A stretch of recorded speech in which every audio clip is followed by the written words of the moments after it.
Pemirsa, temuan kasus jual beli organ tubuh manusia seumpama fenomena gunung es. Fenomena kasus serupa pun timbul tenggelam. Sebenarnya bagaimana aturan mainnya dan masalah apa saja yang dihadapi oleh dunia internasional dalam menghadapi masalah ini.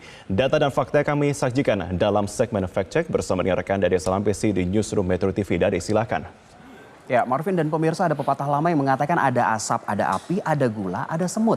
Perumpamaan ini menjadi gambaran kasus jual beli organ di dunia internasional. Penjualnya mungkin butuh uang, pembelinya tidak bisa menunggu terlalu lama. Antrian donor organ secara legal yang biasanya lama. Maka hadirlah orang ketiga sebagai perantara yang kerap kali mengambil banyak keuntungan. Biasanya dijual ke siapa sih organ-organ ini? Kita lihat ceritanya pemirsa. Biasanya organ-organ ini dijual ke siapa? Karena data dari NRC secara global, negara Swatini ini adalah negara terbesar yang memiliki angka penjualan organ secara ilegal terbesar di dunia. Mungkin negara ini termasuk asing di telinga Anda pemirsa karena negara ini baru berubah nama pada tahun 2018 lalu dari Swaziland menjadi Swatini pemirsa.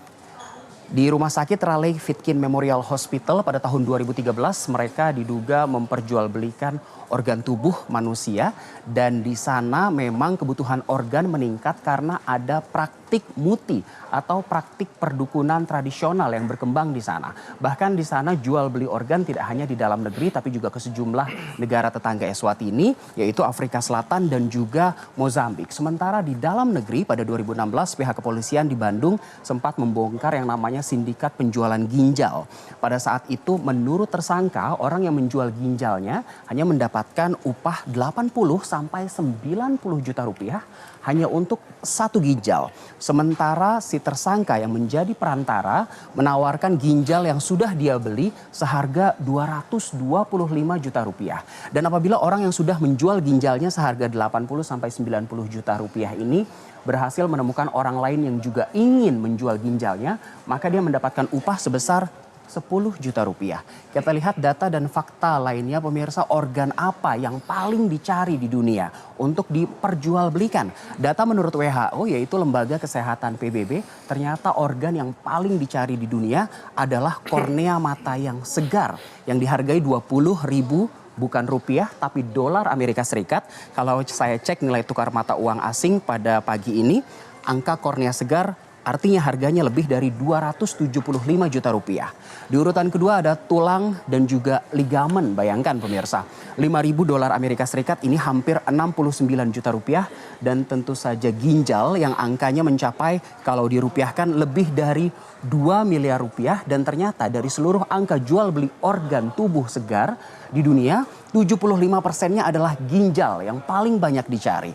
Dan ada juga paru-paru dan jantung yang paling mahal menurut WHO karena harganya mencapai 300.000 dolar Amerika untuk paru-paru. Ini sekitar hampir 4,2 miliar rupiah untuk satu paru-paru dan jantung 500.000 dolar Amerika Serikat. Artinya harganya mencapai 7 miliar rupiah untuk satu jantung. Dua organ ini adalah yang paling mahal harganya menurut WHO, sementara yang paling banyak dicari adalah ginjal tadi.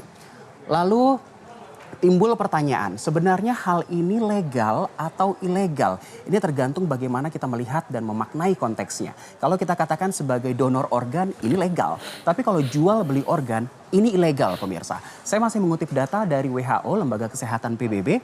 Jadi di seluruh dunia ini secara global setiap tahunnya ada lebih dari 100.000 transplantasi organ manusia. Dan fakta lainnya yang mencengangkan, 5 dari 10 transplantasi organ ini ialah ilegal. Artinya setengah dari 100.000 transplantasi organ setiap tahunnya secara global ialah ilegal pemirsa. Secara global angka ini di tiap negara memang berbeda-beda berbeda-beda presentasenya maksud saya. Karena ada sejumlah faktor pembeda mulai dari regulasi negara yang berbeda-beda juga. Ada juga pandangan pribadi, ada yang menganggap itu boleh, tidak boleh, bahkan halal atau haram. Dan juga ada kemampuan medis dari segi peralatan kesehatan di negara-negara tersebut. Lalu timbul juga pertanyaan dari kalau tadi adalah 5 organ yang paling dicari, ini adalah 5 daftar harga organ yang termahal. Tadi saya mengutip data WHO, untuk yang ini saya mengutip data Medical Transcription pada tahun 2012. Artinya untuk saat ini mungkin saja harga organ-organ ini sudah lebih mahal. Dan ternyata kalau tadi ada jantung dan paru-paru yang mahal, untuk saat ini menurut Medical Transcription ternyata yang paling mahal adalah ginjal. Karena satu ginjal dihargai 3,8 miliar rupiah. Di urutan kedua ada hati 2,3 miliar rupiah. Lalu jantung ternyata ada di urutan ketiga 1,7 miliar rupiah. Sumsum tulang belakang yang per 1 gramnya saja dihargai 306,6 juta rupiah pemirsa. Dan di urutan kelima usus kecil kita dihargai kurang lebih 36 juta rupiah. Timbul pertanyaan lagi, sebenarnya siapa target pemilik dari penjualan organ ini pemirsa? Tentunya dalam konteks pasar gelap. Jadi keuntungan dari pasar gelap ini pemirsa secara global angkanya bisa mencapai 600 juta dolar Amerika Serikat sampai 1,2 miliar rupiah. Jika kita konversikan ke rupiah, angka 600 juta rupiah ini saja sudah mencapai 8,3 triliun rupiah. Dan ternyata lumbung organ gelap biasanya adalah di daerah miskin dan secara global daerah miskin itu yang paling banyak terjadi perdagangan organ ini adalah negara tetangga kita, Filipina. Di ibu kota mereka yaitu kota Manila. Dan biasanya organ-organ gelap yang diperjualbelikan di Filipina ini dijual ke negara asing seperti Amerika Serikat dan juga Jepang. Ini secara global. Lalu bagaimana di dalam negeri kita pemirsa? Di Indonesia saya meng-highlight 2 kasus yaitu pada beberapa waktu lalu ada seorang anak laki-laki berusia 12 tahun berinisial NG yang ternyata pada saat ditemukan tewas tanpa bola mata dan juga tanpa kulit kepala. Kasus ini ditangani oleh Kepolisian Sektor Lengkong, Sukabumi, Jawa Barat dan ternyata anak NG yang berusia 12 tahun ini almarhum tidak hanya kehilangan bola mata dan juga kulit kepalanya karena sejumlah organ dalamnya juga hilang dalam kondisi dada dan perut yang terbelah. Ini di Jawa Barat, di Polda Riau juga ada kasus serupa yaitu anak perempuan berinisial ABP 11 tahun almarhum. Dia juga meninggal dunia dengan kondisi yang tidak wajar dan ternyata anak perempuan ini sejumlah organ lunaknya juga hilang.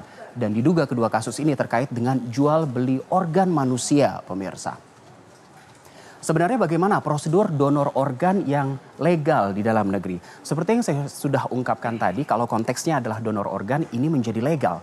Tapi kalau jual beli organ ini menjadi ilegal. Dan Rumah Sakit Cipto Mangunkusumo di kawasan Jakarta Pusat menjadi salah satu rumah sakit rujukan nasional untuk donor organ ini. Prosedurnya secara umum, pertama, calon pendonor dan calon penerima organ bisa bersama-sama mendaftar dan biasanya calon pendonor dan calon penerima organ ini memiliki hubungan darah. Untuk kemudian pihak rumah sakit dalam hal ini tim advokasi transplantasi akan melakukan screening. Kalau dinyatakan boleh, tidak ada unsur jual beli dan tidak mengganggu kesehatan keduanya, maka donor organ bisa dilakukan. Dan kali ini pemerintah Republik Indonesia dalam hal ini Kementerian Kesehatan tengah membentuk yang namanya Komite Transplantasi Organ dan Jaringan Nasional. Nantinya kalau komite ini sudah ditetapkan dan sudah berdiri, diharapkan donor organ bisa berjalan lebih cepat sehingga menekan angka jual beli organ ini pemirsa. Lalu apa hukumannya bagi orang yang melakukan jual beli organ secara ilegal? Indonesia sudah punya dasar hukumnya dalam bentuk undang-undang. Pada tahun 2009 terbit yang namanya Undang-Undang Kesehatan, tepatnya di nomor 36 pasal 192 junto pasal 64 ayat 3 yang mengungkapkan setiap orang yang dengan sengaja memperjualbelikan organ atau jaringan tubuh dengan dalih apapun sebagaimana dimaksud dalam pasal ini dipidana dengan pidana penjara paling lama 10 tahun dan denda paling banyak 1 miliar rupiah. Artinya mereka yang menjual dan juga membeli secara ilegal organ tubuh ini bisa terkena sanksi. Artinya pemirsa pastikan bahwa kondisi tubuh Anda sehat karena kondisi tubuh Anda atau organ Anda tidak senilai dengan nilai uang yang dikomersialkan dan ada sanksi yang akan menjerat Anda jika Anda melanggarnya. Ikutilah prosedur yang ada untuk donor organ agar Anda selamat. Saya kembalikan ke Marvin. Baik, Dede Salampesi, terima kasih untuk pemaparannya. Tubuh dengan dalih